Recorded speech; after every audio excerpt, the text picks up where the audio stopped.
Assalomu alaykum obunachilar, sog'misizlar, omonmisizlar? Sizlar rozishida. Buğday narxi, uchoq narxi, har xil tuxum, jigari, ko'qiriz, shular narxlar bilan tanishtiramiz. Yurib tomosha qilib boraverasizlar. Videomizni like bosib, obuna bo'lib qo'ying, esa boshlaymiz. Assalomu alaykum. Bu necha so'm bo'ldi bu? Aralash tovuq tane. Ha, tovuq tane necha so'm bu? 4200 ga. 4200 dan mi? Bular 8 dan juyani yemlar, toza chiqqan jo'laki. Ha, jo'jalaki bu ha? Bu necha so'm bu? 9.5, 5.5. 5,5 bu ne? 4.5. 4,5 bu? Bular 5.5. 5,5. 9.5 yirisi. Bu ne bu?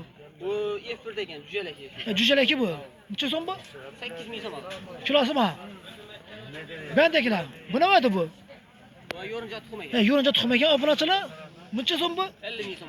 50 ming so'mdan ekan. Bu ne? Vom shu, dorilangan. He, dorilangan xiyli. Bu ushaq bu ha? Ushaq 3.000 so'm ekan. 3 ming so'mdan ekan ushaq. Bulanma, ila bu. Bulan 3 ming so'mdan ekan. Ila bu ne vardı bu? Arpa mıydı bu? Bu necha so'm bu? 4.5. 4,5 dan. Bu Bular 8 dan ekan. 8 dan. Sudan ketdi. He, sudan ke. Bu oqjigar ha? Bu necha so'm bu? Bular 8.5, bu 8. 7. 8,5. Bu 7 ekan obunachilar. Yine narxlar bilan donishtiramiz sizlar hozir. Ko'kiriz 5.000 so'm. 5 ming so'mdan ekan. Bular shu 5 ming so'm. Bu buğday necha so'm? Buğday Buğday 4.000 so'm. 4 mingdan ekan obunachilar. 4 mingdan. Bular shu gap. Bu kepaklar nedan? Kepek kilosi 4.000 so'm. Kilosi 4 mingdan kepaklari. 50.000 so'm.